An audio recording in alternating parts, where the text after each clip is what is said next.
Hello all. ఈరోజు గారెలు వేస్తున్నాను. దానికి నేను ఆల్రెడీ పిండి రుబ్బేసి పెట్టుకున్నాను. దాంట్లో కొంచెం సాల్ట్, టేస్ట్ తగ్గట్టు ఆనియన్స్, ఒక పెద్ద ఆనియన్ తీసుకున్నాను. సో క్రంచీగా బాగుండుద్ది. కొత్తిమీర, చిల్లీస్, ఒక్క చిల్లీ వేసాను స్పైసీగా ఉండిద్దని. బ్లాక్ చిల్లీ ఇది ఇంకా.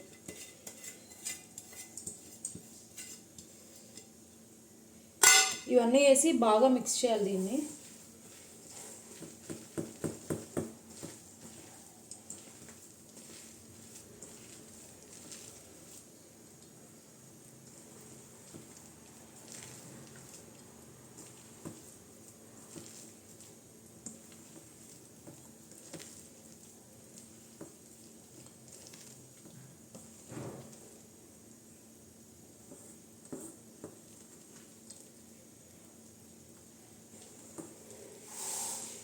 ఈలోపు ఆయిల్ కూడా హీట్ అవ్వడానికి పెట్టాను.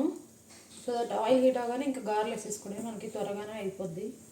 మనకు అన్నీ రెడీగా ఉంటాయి. జస్ట్ ఒక 15 minutesలో చేసేసుకోవచ్చు. స్నాక్ ఈజీగా. మీరు కొంచెం చూసినట్టయితే పిండి చాలా స్పాంజీగా ఉంది. సో దట్ ఇలా స్పాంజీగా ఉండడం వల్ల ఏంటంటే మనకు ఫ్లఫీగా వస్తాయి గారెలు కూడా.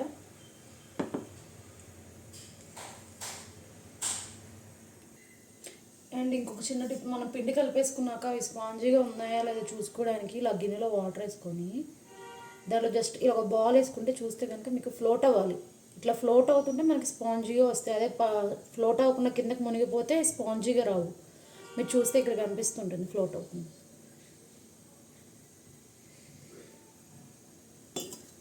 జస్ట్ చెయ్యి తడిపేసుకొని ఆయిల్ వేడెక్కిందో లేదో జస్ట్ చిన్నది ఒక టేస్ట్ చూస్తాను.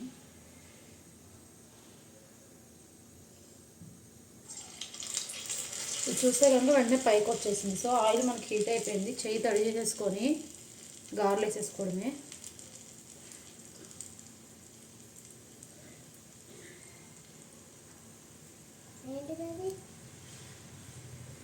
గారెలు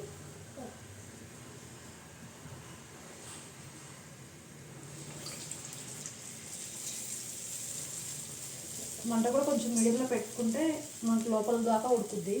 హైలో పెట్టేస్తే పైన ఫ్రై అయిపోద్ది, లోపల పచ్చిగా ఉంటుంది.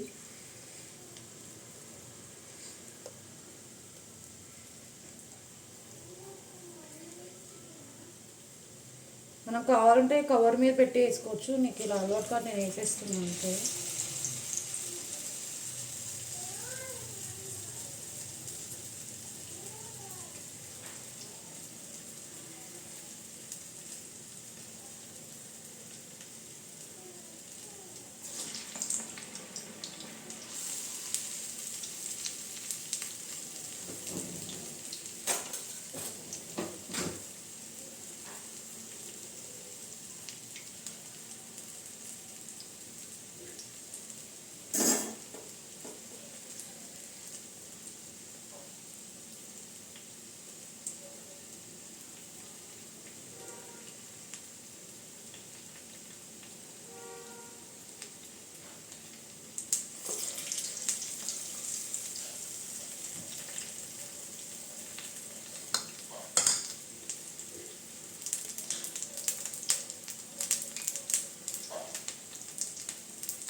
జస్ట్ ఇలా ఒక్కొక్క దాన్ని టర్న్ చేసుకోవాలి. ఒక సైడ్ కాలిపోగానే, సో దట్ మాడిపోకుండా ఉంటుంది మనకి.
మనకి 2 సైడ్స్ మంచిగా గోల్డెన్ కలర్ వచ్చేదాకా ఫ్రై చేసుకోవాలి. హైలో పెట్టుకోకుండా మీడియంలో పెట్టుకొని చేసుకుంటే బాగుంటుంది, అంటే టేస్ట్ కూడా లోపల కూడా ఉడుకుద్ది.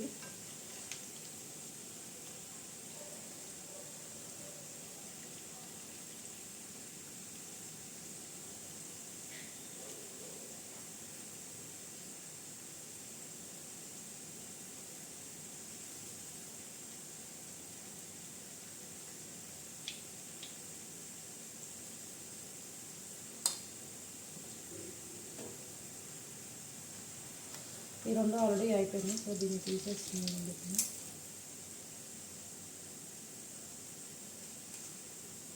మనకి బయట క్రిస్పీగా ఉంటుంది, లోపల మాత్రం సాఫ్ట్గా చాలా బాగుంటుంది టేస్ట్. మీరు ఇట్లా ట్రై చేయండి ఒకసారి, ట్రై చేసి ఎట్లా వచ్చిందో చెప్పండి. దీని మినపప్పు నేను బాగా నానబెట్టండి, ఒక 8 hours అలా నానబెట్టా. ఒక్కొక్కళ్ళు కొంతమంది వీలుని బట్టి నానబెట్టుకుంటారు, 6 hours 7 hours అట్లా పెట్టుకుంటారు. నాకు టైం ఉందని 8 hours నానబెట్టా. మినిమం 6 hours నానబెడితే చాలా బాగా వస్తాయి మంచిగా. ఈ పొట్టు మినపప్పు మీరు దేనిదైనా ట్రై చేయొచ్చు, దీంతో అయితే బాగా వస్తాయని ఫ్లఫీగా దీంతో చేస్తున్నాను.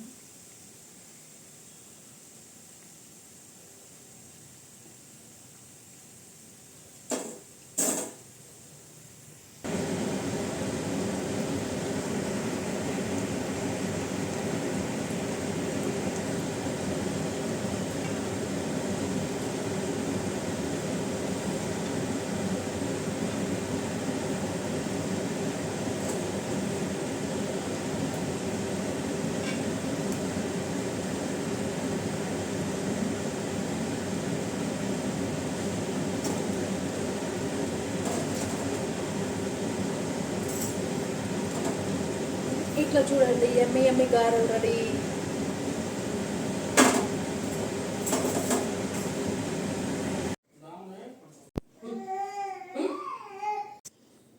మీరు చూస్తే కనుక ఇప్పుడు స్పాంజీ లాగా ఉంది, మీకు తెలిసింది చక్కగా కుక్ అయింది. ఇక్కడ గారెల తర్వాత రాగి సంగటి మన మటన్ కర్రీ చేస్తున్నాను. దానికి మటన్ కర్రీకి ఒక స్పెషల్ మసాలా రెడీ చేసి ఉంచాను. మటన్ని కుక్కర్లో వేసి ఒక 7 whistles వచ్చే వరకు బాయిల్ చేసి ఉంచాను. కొంచెం పసుపు, కొంచెం నూనె యాడ్ చేసి బాయిల్ చేశాను. మటన్ని పక్కన పెట్టాను. ఈ మసాలా పొడి అండ్ జింజర్ గార్లిక్ పేస్ట్. నేను ప్యాన్ పెట్టేసుకుని ఆయిల్ వేసి ఆనియన్స్ ఫ్రై చేస్తున్నాను. అండ్ ప్యారల్గా పక్కన రాగి సంగటికి ఒక వాటరు సాల్ట్ వేసి బాయిల్ అయ్యాక రైస్ కూడా యాడ్ చేశాను. 1 cup రైస్కి 4 cups ఆఫ్ వాటర్ యాడ్ చేశాను, సో దట్ మనకి రాగి సంగటి స్మూత్గా వస్తుందని. ఈలోపు ఇక్కడ ప్యారల్గా మటన్ కర్రీకి అలా పెట్టిన ఆనియన్స్ బాగా ఫ్రై అయిపోయాయి, సో జింజర్ గార్లిక్ కూడా యాడ్ చేశాను. రెండు మంచిగా ఫ్రై అయిపోయి కొంచెం పసుపు, కొంచెం ఉప్పు కూడా వేసుకుంటే త్వరగా ఫ్రై అవుతాయి. తర్వాత బాయిల్ చేసిన మటన్ యాడ్ చేసి కొంచెం ఫ్రై చేయాలి. ఒక 5 to 7 minutes ఫ్రై చేశాక మటన్ కూడా వాటర్ వేసేసి అది కూడా మంచిగా ఒక 5 minutes ఉడికించాక లాస్ట్లో తయారు చేసుకున్న మసాలా పొడి వేసాను. మంచిగా ఆయిల్ రిలీజ్ అయ్యే వరకు ఫ్రై చేసుకోవాలి. పక్కన ఇటు సైడ్ చూస్తే రాగి సంగట్లోది ఇది ఆల్రెడీ రైస్ మంచిగా స్మాష్ అవ్వాలి, మెత్తగా అయిపోవాలి. ఎక్కువసేపు నానబెడితే త్వరగా ఉడుకుద్ది రాగి సంగటి. వాటర్ అంతా కొంచెం దగ్గరకు అయ్యేదా కొంచెం మటన్ కర్రీ. మీరు చూస్తే ఆయిల్ అంతా రిలీజ్ అయింది. మన మటన్ కర్రీ రెడీ అయిపోయింది. లాస్ట్లో కొంచెం కొత్తిమీర కలిపేసుకొని దించేసుకోవడమే. రాగి సంగటి ఇక్కడ దగ్గరగా ఉడికిపోయింది. కొంచెం స్పూన్తో గట్టిగా మెత్తగా చేసేసుకోవాలి, రైస్ స్మాష్ అయిపోవాలి. మంచిగా ఉడకనివ్వాలి దగ్గరగా. రైస్ అంతా దగ్గరగా ఉడికాక మనం రాగి పిండి యాడ్ చేసుకోవాలి దీంట్లోకి. నేను 1 glass రైస్ తీసుకున్నాను కాబట్టి 2 glasses రాగి పిండి యాడ్ చేశాను. యాడ్ చేసి మంచిగా ఒక 5 minutes అలా మూత పెట్టి వదిలేయాలి, సో కొంచెం దగ్గరగా అవుతూ ఉండుద్ది. బాగా దగ్గరగా అవ్వగానే మూత తీసేసి మనం పప్పు తిప్పేదాంతో ఒకసారి మంచిగా తిప్పేసుకోవాలి. కొంచెం బాగా ఉండలు అవ్వకుండా తిప్పుకోవాలి. అండ్ ఒక్క చేత్తో కష్టం ఉందని కింద పెట్టి మంచిగా మెత్తగా తిప్పాను.